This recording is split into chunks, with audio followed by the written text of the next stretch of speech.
আজকের এই গল্পটি একটু মনোযোগ দিয়ে শুনবেন, কারণ আজকের এই গল্পটি আপনার সারা জীবন কাজে আসবে। অনেক পুরনো দিনের কথা। একটি ছোট্ট শহরে অনেক ধনী একজন শেঠ ছিল। ওই ধনী শেঠের কাছে সব কিছু ছিল, কোনো কিছুরই কমতি ছিল না। ওই শেঠ ওনার জীবনে অনেক সফলতা অর্জন করেছে।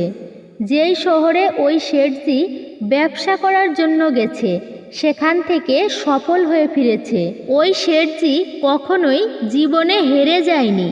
ওই শেঠজির বাবা ওনাকে 4টি এমন কথা বলে রেখেছিলেন, যে কথাগুলোকে ওই শেঠজি নিয়মিত পালন করত। আর ওই 4টি কথা পালন করার কারণে শেঠজি জীবনে এত বেশি সফল হতে পেরেছিল। এইভাবেই অনেকটা সময় পার হয়ে যায়, আর এখন ওই শেঠজি বৃদ্ধ হয়ে যায়। শেঠজি বুঝতে পারে যে আমার মৃত্যুটা খুব কাছে চলে এসেছে, আর আমি যে কোনো সময়ই মারা যেতে পারি। এছাড়া ওই শেঠজি জানতো তার ছেলেটা একটু ভোলা টাইপের। এই কারণেই শেঠজি তার ছেলেকে নিজের কাছে ডাকে আর বলে, আমি আমার বাবার কাছে থেকে 4টি কথা শিখেছিলাম, আর এই 4টি কথাকেই আমি আমার সারা জীবন পালন করেছি। আর ওই 4টি কথা অনুসরণ করার কারণেই আজ আমি আমার জীবনে এত বেশি সফল হতে পেরেছি। কিন্তু আমি চাই তুমি আমার থেকে অনেক বেশি এগিয়ে যাবে। তুমি আরও বেশি ধন সম্পদ রোজগার করবে এবং নিজের নাম বড় করবে।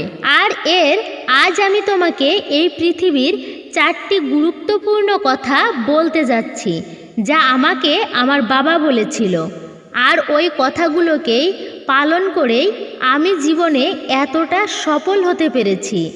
আর এখন তুমিও যদি এই 4টি কথাকে তোমার জীবনে পালন করো, তাহলে তুমিও তোমার জীবনে অনেক বেশি সফল হতে পারবে। এরপরে ওই শেঠজি বলে, সবার প্রথম কথাটা হলো, কাজের মধ্যে ছায়াতে যাবে এবং ছায়াতেই ফিরে আসবে। দ্বিতীয় কথা হলো, নিজের বাড়ির চারপাশে চামড়ার বাঁধ রেখে দেবে। তৃতীয় কথা হলো, খাবার সবসময় মিষ্টি করে খাবে। এবং চতুর্থ কথা হলো, নিজের স্ত্রীকে সবসময় বেঁধে রাখবে। এটা বলেই শেঠজি নিশ্চিত হয়ে যায়, কারণ সে জানতো তার ওই কথাগুলো তার ছেলে অবশ্যই পালন করবে। আর কিছুদিন পরে ওই শেঠজি মারা যায়। আর নিজের বাবা মারা যাওয়ার পরে ওই ছেলেটি এই 4টি কথাকে একটি কাগজের মধ্যে লিখে নেয়, যাতে সে এই 4টি কথাকে কখনো ভুলে না যায়। আর এরপরে ছেলেটি ওই 4টি কথাকে নিজের জীবনে পালন করা শুরু করে। প্রথমে যে কথাটা ছেলেটির বাবা বলেছিল, কাজের মধ্যে ছায়াতে যাওয়া এবং ছায়াতেই ফিরে আসা। আর এই কারণেই ছেলেটি নিজের বাড়ি থেকে নিজের দোকান পর্যন্ত একটি প্যান্ডেল তৈরি করে নেয়।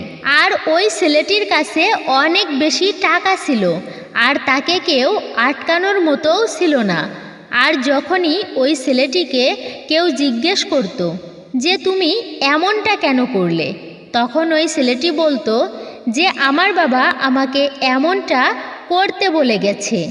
এরপরে ছেলেটি বাবার বলা দ্বিতীয় কথা অনুসরণ করে ছেলেটি তার বাড়ির 2 দিকে চামড়ার দেওয়া 2টি দেওয়াল তৈরি করে দেয়। আর এটা দেখে আশপাশের মানুষজন অনেক বেশি রেগে যায়, কারণ ওই চামড়ার কারণেই দুর্গন্ধ তৈরি শুরু হয়ে যায়। আর যেহেতু ওই ছেলেটির কাছে অনেক বেশি অর্থ ছিল, তাই কেউ এর বিরোধিতা করতে পারছিল না।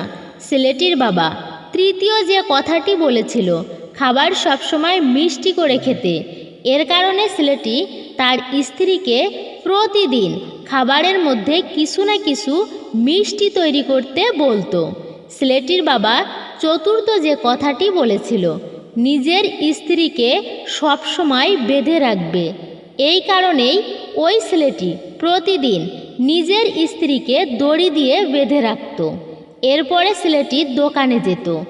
আর এইভাবেই সময় পার হতে থাকে।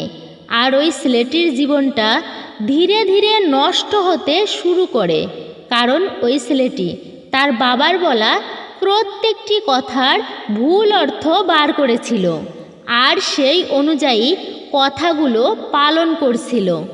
ধীরে ধীরে ছেলেটির ব্যবসা খারাপ হতে শুরু করে। দোকানে গ্রাহকের সংখ্যাও কমে যায়। যে ব্যবসাটা তৈরি করার জন্য ওই ছেলেটির বাবা অনেক বেশি পরিশ্রম করেছিল, মাত্র কয়েক মাসের মধ্যেই সেই ব্যবসাটাকে ছেলেটি সম্পূর্ণরূপে নষ্ট করে ফেলে। কিন্তু এখনও ছেলেটি বুঝতে পারছিল না যে তার সঙ্গে এমনটা কেন হচ্ছে। ছেলেটি অনেক বেশি চিন্তায় থাকা শুরু করে আর প্রতিদিন মিষ্টি খাবার খাওয়ার কারণে তার শরীরের ওজনটাও বাড়তে থাকে। এই কারণেই ছেলেটির শরীরে অনেক অসুখ বাসা বেঁধে নেয়।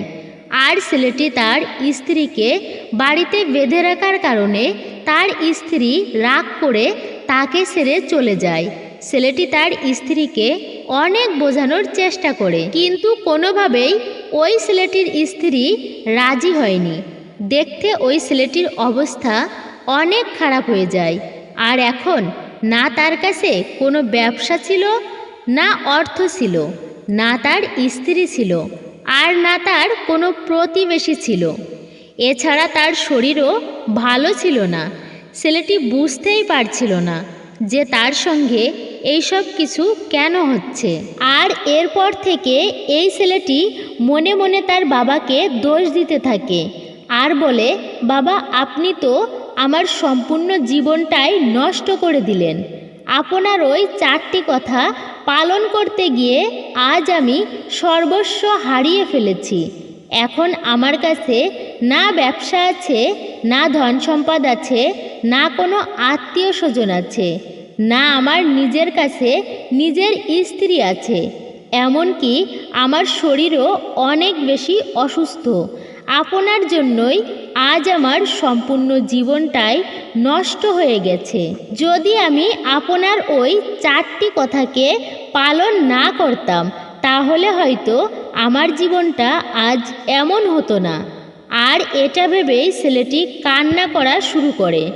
আর একদিন ছেলেটি জানতে পারে পাশের গ্রামে একটি সন্ন্যাসী এসেছে।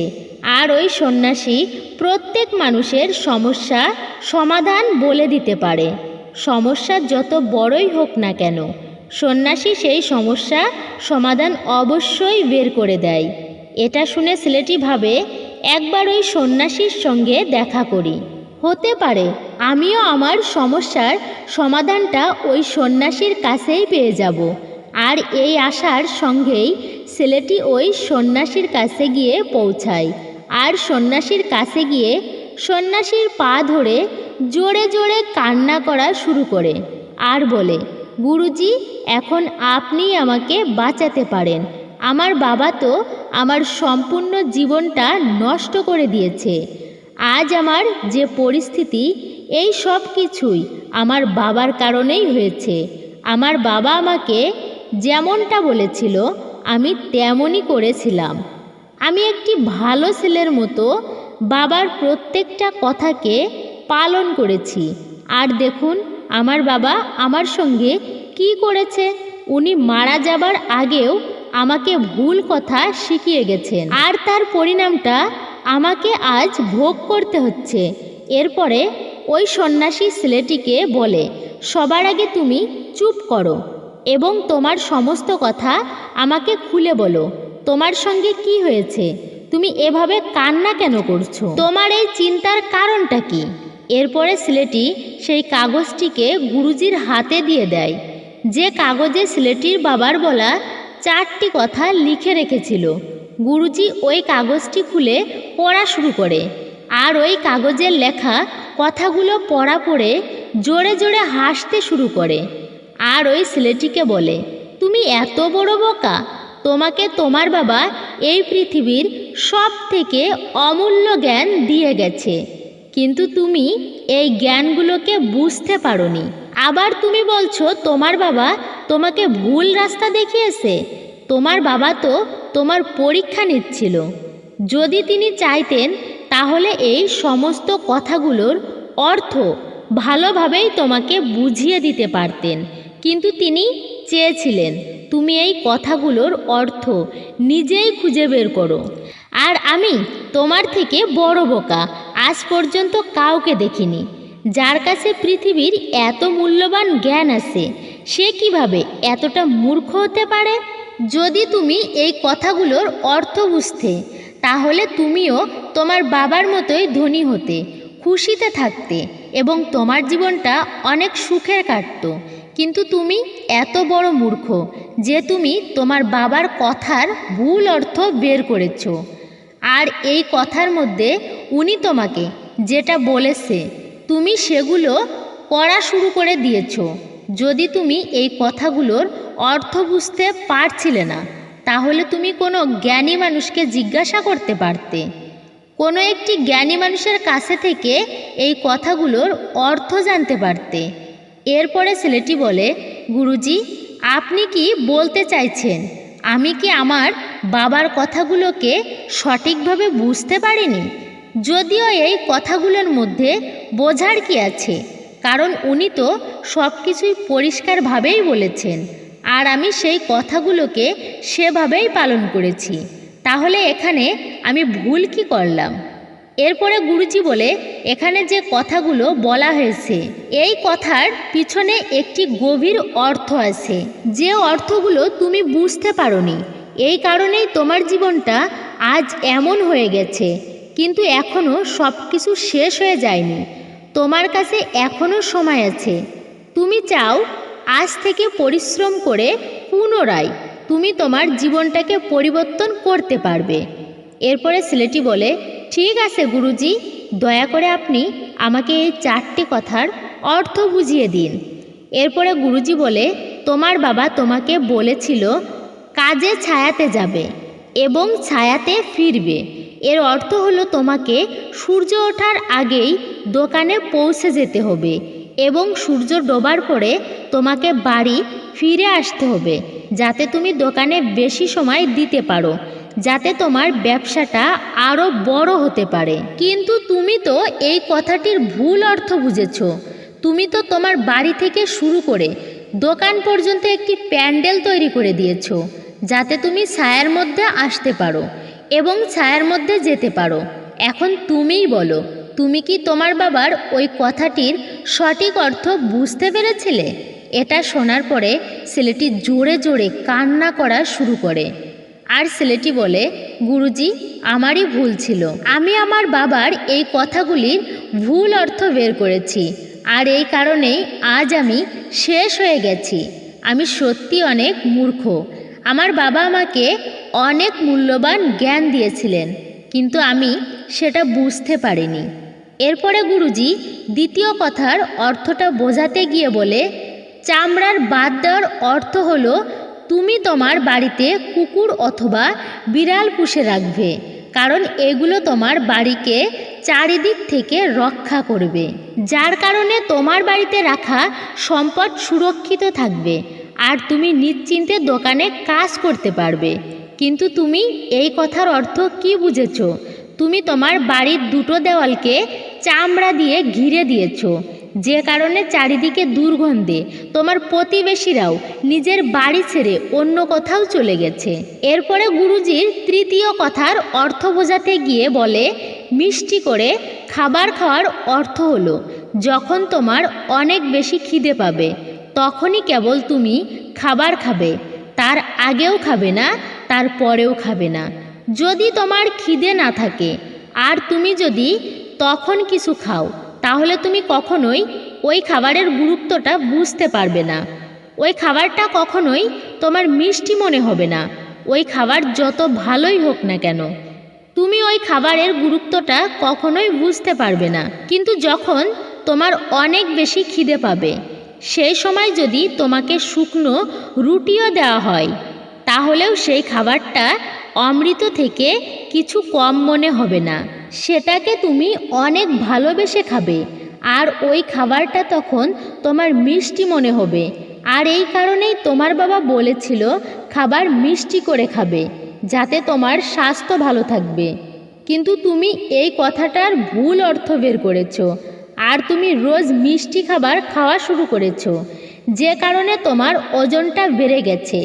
আর এই কারণেই তোমার শরীরে অনেক রোগ প্রবেশ করেছে। এরপরে গুরুজি চতুর্থ কথাটির অর্থ বোঝাতে গিয়ে বলে, স্ত্রীকে বেঁধে রাখার অর্থ এটা নয় যে তুমি রোজ দড়ি দিয়ে তোমার স্ত্রীকে বেঁধে রাখবে, বরং এর অর্থ হলো যখন তোমার মধ্যে কোনো একটি মতের পার্থক্য তৈরি হবে তখন তুমি তোমার স্ত্রীর হাতটা ছেড়ে দেবে না। নিজের সম্পর্ককে সবসময় বেঁধে রাখা খুবই দরকার। নিজের সম্পর্ককে খুলে দেওয়া উচিত নয়, তা না হলে ওই সম্পর্কটা তোমার হাত থেকে দূরে চলে যাবে। আর আমাদের মধ্যে বেশিরভাগ মানুষ ঠিক এই ভুলটাই করে থাকে। আর এই কারণেই অনেকেই নিজের সম্পর্ককে হারিয়ে ফেলে। আর ভুলটা তুমিও করেছো। তুমি তো তোমার স্ত্রীকে দড়ি দিয়ে বেঁধে রেখেছিলে, তাহলে সে কি করে তোমাকে ক্ষমা করবে? এটাই কারণ যে জন্য তোমার স্ত্রী তোমাকে ছেড়ে চলে গেছে। তুমি তোমার স্ত্রীর সঙ্গে যেটা করেছো সেটা ক্ষমার যোগ্য নয়, কিন্তু তোমাকে তোমার স্ত্রীর কাছে ক্ষমা চাওয়া দরকার, কারণ তুমি অনেক বড় ভুল করেছো। আর তাই তুমি যাও আর তোমার স্ত্রীর কাছে ক্ষমা চাও। আর এই ছিল 4টি কথা যা তোমার বাবা তোমাকে বোঝাতে চেয়েছিল, কিন্তু তুমি এই প্রত্যেকটি কথার ভুল অর্থ বুঝেছ। আর এই কারণেই তোমার অবস্থাটা আজ এমন হয়ে গেছে। কিন্তু এখনও তোমার কাছে অনেক সময় আছে। যদি তুমি আজ থেকেই এই 4টি কথাকে সঠিকভাবে পালন করা শুরু করো, তাহলে তুমি তোমার জীবনে আরও একবার সেই সব কিছু অর্জন করতে পারবে যা কিছু তুমি হারিয়েছ। এটা বলে গুরুজি চুপ হয়ে যায়। আর ছেলেটিও নিজের সমস্ত ভুলগুলো বুঝতে পারে। ছেলেটি গুরুজিকে প্রণাম করে আর পুনরায় নিজের বাড়িতে ফিরে আসে। ছেলেটি পুনরায় ওই 4টি কথাকে নিজের জীবনে পালন করা শুরু করে। আর ধীরে ধীরে ছেলেটির জীবন পরিবর্তন হওয়া শুরু হয়ে যায়। ছেলেটি পুনরায় নিজের ব্যবসা বড় করে নেয়। ছেলেটি নিজের স্ত্রীকে বাড়ি ফিরিয়ে নিয়ে আসতে সফল হয়ে যায়। আর ছেলেটির জীবন আনন্দে ভরে ওঠে। আশা করি আজকের এই গল্পটি আপনাদের ভালো লেগেছে। আর এই গল্প থেকে যদি আপনারা মূল্যবান কিছু শিখে থাকেন তাহলে ভিডিওটিকে লাইক ও শেয়ার করতে ভুলবেন না। Thanks for watching.